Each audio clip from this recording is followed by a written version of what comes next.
대제사장이 예수에게 그의 제자들과 그의 교훈에 대하여 물으니 예수께서 대답하시되 내가 드러내놓고 세상에 말하였노라. 모든 유대인들이 모이는 회당과 성전에서 항상 가르쳤고 은밀하게는 아무것도 말하지 아니하였거늘 어찌하여 내게 묻느냐. 내가 무슨 말을 하였는지 들은 자들에게 물어보라.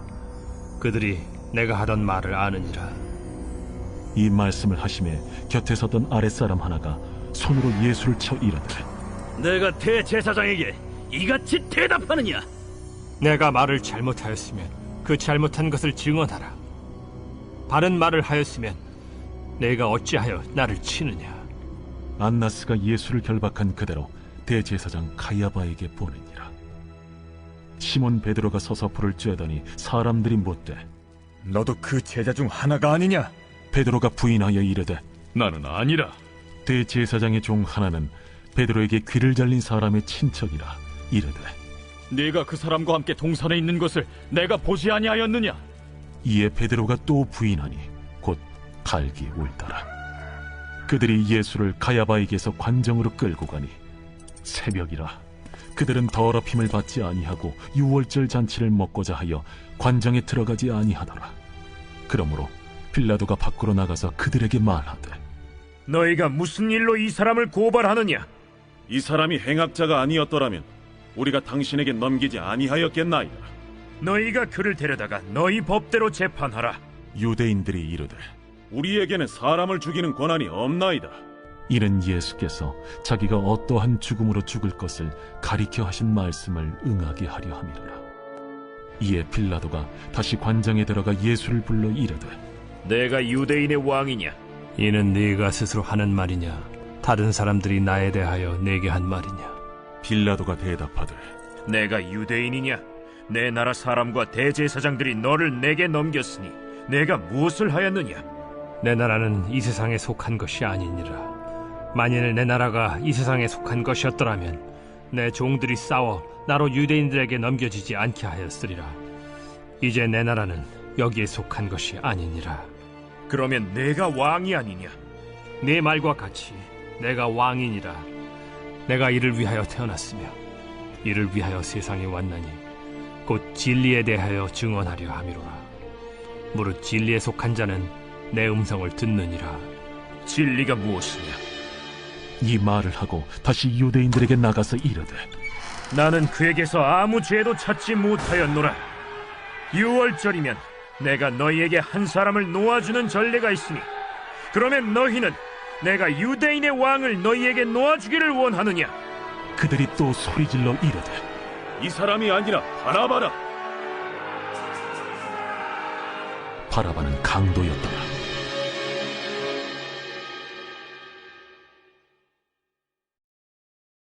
오늘은 말씀 나누기 전에 광고 말씀을 좀 전하겠습니다. 송구스러운 말씀인데요. 우리 화요일까지 새벽 예배를 진행하고 6월 한 달 동안 모든 예배와 사역을 잠시 내려놓으려고 합니다. 그래서 7월 1일부터 다시 사역을 시작하려고 합니다. 교회가 특별한 위기나 어려움이 있어서가 아니고요. 도리어 교회 가운데 하나님이 행하신 놀라운 일들을 보고 있습니다. 재정적으로도 어려운 시기에 하나님이 채워주시는 은혜가 있고 또 성도들이 새롭게 등록하고 또 사역자들이 세워지는 모습도 있습니다. 그런데 이와 같은 좋은 하나님의 은혜의 변화의 시기에 저는 영적인 위기감을 느꼈습니다. 그래서 하나님 앞에 제가 더 머물러 기도해야 되겠다는 시간 고백을 하게 되었고 또 영적으로 충전되지 않고 계속 소진되는 사역을 12년 동안 계속 홀로 감당하다 보니까 안식이 필요하다는 생각도 들었습니다. 그래서 여러 가지 정황상 지금의 때가 안식하며 하나님 앞에 머물 때라는 결론을 내렸고요. 그래서 그 가운데 잠시 사역을 내려놓고 하나님 앞에 좀 머물러 있으려고 합니다. 이 시간만큼은 결코 하나님 앞에 내려놓을 수 없어서 그래서 늘 제대로 된 안식 없이 개척해서 지금까지 쭉 사역을 이어왔는데 하나님이 행하시는 큰 일들을 보고 사역을 확장해 가시는 것을 보면서 지금이 오히려 더 큰 위기의 때라는 생각을 가지고 정비하고 기도하고 말씀과 기도로 좀 하나님 앞에 머물려고 합니다. 7월 1일 날 다시 사역을 재개하는 그때 하나님의 특별한 은혜가 더 예비되어져 있을 줄 믿습니다. 우리가 요한복음 18장 말씀을 함께 읽었습니다. 예수님께서 공생애를 시작하신 그 쉼없이 달려오셨던 사역을 예수님께서 이제 마무리하시는 그런 단계의 내용의 말씀이죠. 우리가 18장 후반부 말씀을 봤습니다만 오늘 꼭 돌아가셔서 1절부터 말씀을 다시 읽어보시기를 바랍니다. 예수님의 사역 가운데 이 모든 사역을 마무리 짓는 시점에, 그래서 고난받으시고 신문받으시고 십자가 지시는 이 사역이 이제 펼쳐지기 전에 예수님이 하셨던 것이 무엇인지를 우리는 염두해 볼 수 있어야 합니다. 예수님께서 잡히시던 그날 밤이 이르기 전에 예수님께서 따로 가지셨던 시간이 있습니다.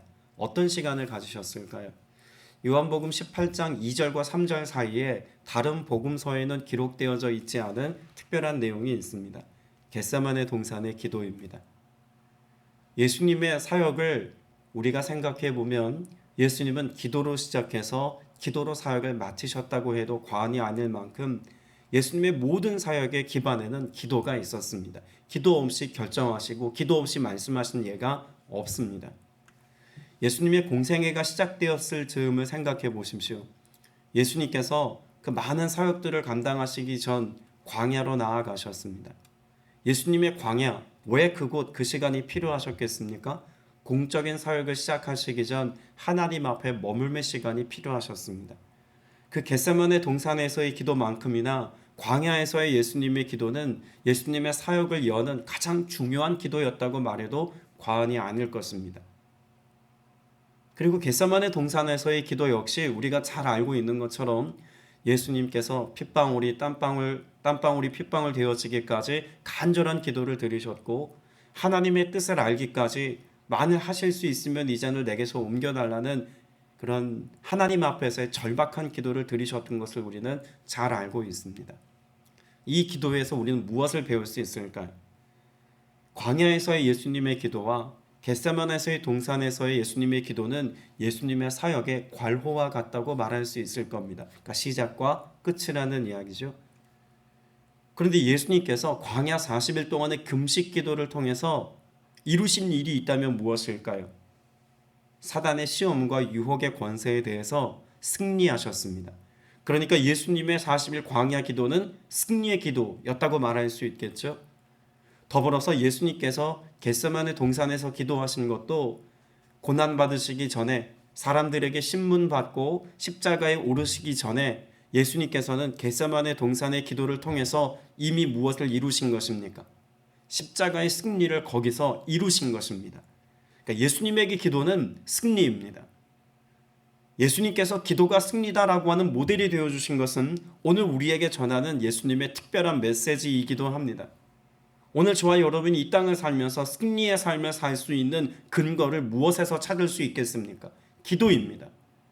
여러분의 삶에 온전한 기도, 믿음의 기도, 우리의 삶의 전부를 주님께 내어드림으로써의 기도가 없이는 우리는 결코 우리의 사명과 사역과 일상 속에서 승리의 삶을 맛보며 이루며 살 수 없다는 이야기이기도 합니다. 주님이 그렇게 사셨고 우리에게 그렇게 살도록 말씀하셨습니다.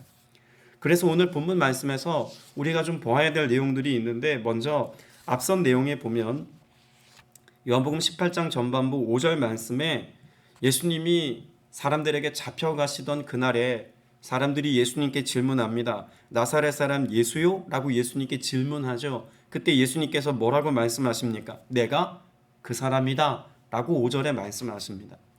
그러니까 예수님께서는 사람들에게 잡혀가는 그 상황을 도망가시거나 회피하시거나 부정하지 않으셨다는 이야기입니다. 왜 예수님께서 내가 그 사람이다 라고 말하실 수 있었을까요? 앞서 전제했던 것처럼 예수님께서는 이미 겟세마네 동산의 기도를 통하여서 십자가를 질 것에 관하여서 이미 받아들이셨습니다. 이미 그 모든 사역의 결론과도 같은 십자가는 예수님에게 있어서 이미 감당되어져야 할 것으로 받아들여지셨다는 이야기죠. 그러니 도망가거나 무서워하거나 회피할 이유가 없다는 이야기입니다. 그런데 이 고백이 왜 우리에게 중요한 고백이 되냐면, 내가 그 사람이다 라는 예수님의 고백과 비교되어지는 베드로의 고백이 오늘 본문에 기록되어져 있기 때문에 그렇습니다.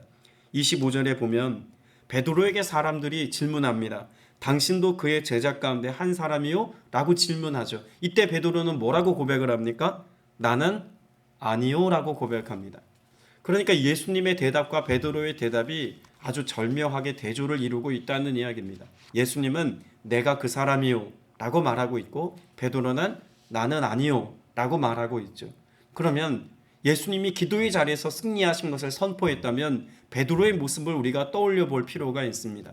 예수님께서는 그 겟세마네 동산에서 기도하러 올라가셨을 때 베드로를 포함한 제자들 몇을 데리고 함께 기도의 자리에 가셨습니다. 그런데 제자들이 피곤하여 그 기도의 자리에서 기도의 시간 실패했습니다. 온전한 기도 드리지 못하였고 피곤함에 지쳐서 그들은 주님을 위한 기도, 자신들을 위한 기도 온전히 드리지 못했다는 이야기죠. 자, 기도에 실패한 사람, 그 고백이 어떻습니까? 나는 아니오의 고백을 가진 삶을 살더라는 것입니다. 오늘 우리가 기도의 자리에서 실패한다면 얼마든지 언제든지 우리도 베드로와 같은 고백을 가지고 살 수 있습니다. 나는 아닙니다. 나는 그의 제자가 아닙니다 라고 하는 이 고백이 베드로에겐 어떤 의미였을까요? 이제까지 3년 반 동안 예수님과 싸워왔던 모든 것들을 스스로 무너뜨리는 고백입니다. 자기 자신을 부정하는 고백입니다. 나아가 예수 그리스도의 주되심을 부정하는 고백 아닙니까? 근데 그것이 베드로에게 일어날 일이라고 그 자신도 예측하지 못했습니다. 우리는 잘 압니다. 베드로가 어떤 자신감을 가지고 있었는지. 다른 사람은 다 주님을 버려도 난 절대 주님 안 버립니다 라고 자신했던 베드로입니다. 그리고 베드로의 이전 여러 사역들을 우리가 생각해 보더라도 정말 베드로는 그렇게 살 것만 같습니다. 그런데 여종의 말에 나하고 상관없는, 그것도 대단한 권세와 영향력을 가진 사람의 말에 의해서가 아니라 한 여종의 말에 자신의 본심이 드러나고 맙니다. 나는 아니요. 오늘 여러분의 본심도 어쩌면 이와 같을 수 있습니다. 성전에서는 우리가 온전한 믿음의 고백을 가지고 삽니다. 주님을 향하여 아멘을 선포하고 할렐루야로 찬양합니다. 진리에 동의합니다. 그리고 그 말씀에 대한 결단을 가지고 내 삶을 변화시키겠노라고 하는 영적 자신감을 가지고 성전을 나서기도 합니다. 그러나 여러분 삶의 지경에서 어떤 고백을 가지고 사십니까? 내가 그리스도인입니다. 내가 하나님의 자녀입니다. 이런 고백 가지고 사십니까? 아니면 나는 아니오의 고백을 가지고 사십니까? 우리는 지경이 넓어져야 한다는 표현을 쓰곤 합니다. 어떤 지경이 넓어져야 할까요? 내가 하고 싶은 일들의 지경이나 내 삶의 범주가 넓어져야 한다는 의미로 지경이 넓어지는 것이 우리에게 필요한 것은 아니라고 봅니다. 여러분, 성전에서의 여러분의 바운더리, 이 지경이 여러분의 삶의 영적인 지경의 전부가 되지 않게 하십시오. 여기에서 아멘 했다면 가정에서 아멘 하십시오. 여기에서 할렐루야의 고백을 가지고 주님을 찬미하셨다면 여러분 세상 교회 밖 넘어서 세상에서도 할렐루야로 주님의 영광을 찬양하고 드러낼 수 있는 믿음의 삶을 이어갈 수 있게 되시길 축복합니다. 27절 말씀을 보면서 우리가 또 한 가지 중요한 사실을 베드로에게서 배울 수 있는 것이 있습니다. 27절에 보면 베드로가 다시 부인하였다라는 말씀이 있습니다. 근데 이 세번역 성경에는 없는 그런 고백이 개역개정 성경에는 있죠. 개역개정 성경으로 읽어드리면 이렇습니다. 이에 베드로가 또 부인하니라는 고백입니다. 이에라는 말이 빠져 있습니다. 세번역 성경에는요. 근데 이에라고 하는 단어가 사실 매우 중요한 영적인 근거를 우리에게 가르쳐 줍니다. 여기 이에라고 하는 말이 원인과 결과, 인과관계를 설명하는 그런 접속사가 아니라 곧이라고 하는 어떤 시간적인 반응을 나타내주는 말입니다. 그런데 이와 똑같은 표현을 쓰고 있는 고백이 마가복음 1장 18절에 있는데요. 이 고백을 보면 알 수가 있습니다. 마가복음 1장 17절에 예수님이 나를 따르라 라고 말씀하셨더니 18절 말씀에 곧 그물을 버려두고 따르니라 라는 말씀이 있습니다. 여기 곧이라고 하는 단어와 27절에 지금 우리가 가지고 있는 묵상집에는 없는 이해라고 하는 단어와 같은 뜻입니다. 자, 그럼 한번 생각해 보십시오. 예수님이 베드로를 초청하시고 제자로 부르셨습니다. 그랬더니 그가 배도 버리고 그물도 버리고 부친도 버리고 그가 어떻게 반응합니까? 곧 예수님을 따라갑니다. 정말 그렇게 살 수 있을까? 라고 싶을 만큼 이런 결정이 정말 옳을까? 라고 하는 재고의 여지도 없이 부르심에 곧 그가 반응하여 제자의 삶을 선택해 살아가죠. 그런데 예수님을 모른다고 부인하는 오늘 장면에서도 그 부인함의 모습이 꼭 처음 부르심의 때와 비슷한 모습이더라는 것입니다. 곧 베드로가 다시 부인하니. 예수 따름의 삶도 우리가 이렇게 즉흥적으로 주님의 은혜 가운데 반응하여 살아낼 수 있는 삶의 모습인 동시에 예수님을 부인하고 예수님을 떠나고 예수님을 등지는 삶도 상황과 조건만 맞으면 정말 예수 잘 믿는 사람인 것 같고 정말 믿음의 사람인 것 같고 정말 성령 충만한 사람인 것 같은 어떤 사람도 이와 같은 어리석은 혹은 주님의 마음을 아프시게 하는 선택을 기꺼이 그것도 당장에 저지를 수 있는 나라고 하는 것을 오늘 본문을 통해서 배울 수 있어야 합니다. 그래서 주님의 말씀 베드로에게 주님이 뭐라고 말씀하십니까? 시험에 들지 않도록 늘 깨어 있어라. 기도의 삶을 살아야 한다는 것을 분명히 말씀해 주고 있는 것 아닙니까? 여러분에게도 주님이 똑같이 당부하십니다. 오늘 우리의 삶 가운데 주님의 은혜, 주님의 사랑, 또 주님의 부유함, 이 모든 것들을 은혜로 누리며 살아가는 것은 우리의 삶에 너무나 필요로 하는 그런 삶의 모습입니다. 그러나 기도 없이 이 모든 것들이 가능하다고 여기면 이것이 인간의 교만이라고 말할 수 있는 것입니다. 오늘 본문은 이런 우리 베드로의 모습을 통해서 우리의 한계만 드러내고 있는 것이 아닙니다. 그런 연약한 베드로이지만 어떻게 보면 정말 배은망덕한 베드로이지만 그런 베드로를 예수님께서 어떻게 회복시킬 것인지에 대한 메시지를 함께 포함하고 있습니다. 여러분, 오늘 본문에서 우리가 잘 알고 있는 것처럼 스스로 죄인임을 자각하게 되는 안전장치 같은 소리가 있습니다. 다구름 소리죠. 베드로는 이 다구름 소리를 통해서 예수님이 말씀하신 것을 떠올립니다. 아, 내가 지금 예수님의 말씀대로 주님을 모른다고 부인하고 있구나 라고 하는 것을 비로소 자각하게 되죠. 영적인 자각이 일어났습니다. 그래서 그는 도망치듯 예수님 곁을 떠나고 맙니다. 그런데 이 다구름 소리만큼이나 예수님의 은혜를 떠올리게 하는 장면이 있습니다. 25절 말씀에 보면 시몬 베드로는 서서 불을 쬐고 있었다라고 말합니다. 여기 불이라고 하는 것이 예수님의 부활 이후에 제자들을 다시 만나는 장면에서 똑같이 등장합니다. 숯불이라는 표현으로 요한복음 21장 9절에 등장하죠. 여러분, 예수님께서 불을 쬐고 있는 베드로의 그 배반의 밤, 그 밤을 떠올리게 하시기 위해서 의도적으로 그날 불을 피워놓고 제자들을 기다리셨다라고 볼 수도 있습니다. 숯불을 피워놓으신 예수님께서 한참 고기 잡고 있는 그런 제자들이 돌아올 때 무엇하고 계셨습니까? 숯불에 양식을 구워서 고기를 구워서 그들을 대접하고 그들을 섬길 것을 준비하고 계신 예수님의 모습이 21장에 그려지고 있죠. 그리고 예수님 베드로에게 의도적으로 질문을 3번 하십니다. 내가 나를 사랑하느냐? 그러면 예수님께서 회복이라고 하는 은혜의 상황을 만드시기 위해서 의도적인 질문을 하셨고 의도적인 안전장치를 통해서 그 숯불을 피워놓고 그날 밤을 떠올리게 하셨습니다. 그러면 예수님께서는 부활의 영광스러운 모습으로 제자들을 만나주실 때 무엇을 위해서 만나주셨다고 말할 수 있을까요? 제자들의 회복입니다. 그들을 사랑하신 주님의 마음, 그것이 변하지 않았다는 것을 여전히 보여주시기 위한 은혜의 방편이었다는 것이죠. 여러분, 우리에게도 은혜의 방편이 있습니다. 우리에게도 주어진 하나님의 은혜의 방편, 뭐라고 말할 수 있을까요? 기록된 하나님의 말씀입니다.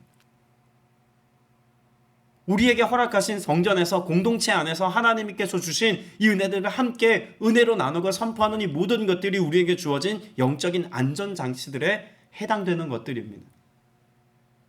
이것들을 통해서 우리가 무엇을 발견할 수 있습니까? 내가 정말 주님을 오늘 사랑하며 사는가? 내 믿음의 고백은 진정성 있는 그런 고백인가? 우리의 신앙과 믿음을 점검해 볼 수 있다는 이야기입니다. 오늘 이하로 여러분의 삶 속에서 나는 베드로 같은 막연한 자신감을 가지고 살아가는지, 아니면 주님의 은혜를 내가 갈망하면서 스스로 연약한 자임을 인정하면서 주의 도우심을 구하며 주님의 은혜 보좌 앞으로 나아가는지 여러분의 삶을 잘 점검해 볼 수 있게 되시기를 바랍니다. 오늘도 주님은 우리를 사랑하셔서 합당한 위로와 회복의 역사 허락해 주실 줄로 믿습니다. 기도드리겠습니다. 은혜가 풍성하신 아버지 하나님, 주님의 은혜, 주님의 사랑, 그 능력을 구하며 주님 앞에 나아갑니다. 오늘도 겸손히 주님의 도우심을 구하며 기도하는 주의 권속들에게 예비하신 풍성한 은혜 허락하여 주시어서 주와 더불어 오늘을 살며 주와 함께 믿음의 여정을 걸으며 주로 인하여 기쁨을 회복하며 살아가는 믿음의 권속들 다 되게 하여 주옵소서. 오늘 우리의 삶 가운데 주님이 하셨던 그 겟세마네의 기도, 광야의 기도와 같은 주님을 온전히 경외함으로 살아가기 위한 믿음의 선포와 같은 기도가 있기를 원합니다. 간절한 기도가 있기를 원합니다. 중심으로 드리는 기도가 있기를 원합니다. 이 기도를 통해서 세상에 대하여 오늘도 승리자로 살아가는, 그래서 주님의 은혜 안에서 넉넉히 세상을 이겼노라고 고백하며 살아가는 모두가 되게 하여 주옵소서. 우리의 간절한 기도에 응답하심 감사드립니다. 또한 주님 앞에 귀한 예물 올려드리며 기도하는 권속이 있습니다. 자녀의 사업장을 축복하며 드린 이 귀한 예물 위에 하나님의 은혜 더하여 주시어서 하나님 그 모든 가정과 범사와 일터에 하나님 예비하신 은혜가 가득하게 하여 주시옵소서. 성령께서 우리 모든 예배를 기쁘게 받으시고 간구하는 기도에 응답하심을 믿사오며 예수님의 이름으로 기도드렸사옵나이다. 아멘.